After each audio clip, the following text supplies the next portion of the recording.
I really like how the fish itself looks like. It's so much bright. The big fish, I think they're made very smartly because the people can carry it around and even dance with it. So yes, I really enjoyed the technology of making it.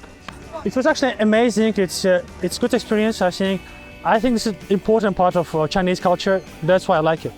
我感受到了传统技艺人的智慧，和他们的耐心。然后我也强烈的推荐我的其他的外国朋友，他们也来这儿就是体验一下这个传统文化的活动。我觉得就是每个国家有就是自己的传统，但是我们都有就是类似就是这种愿望，所以对美好生活的愿望是就是全世界共同的。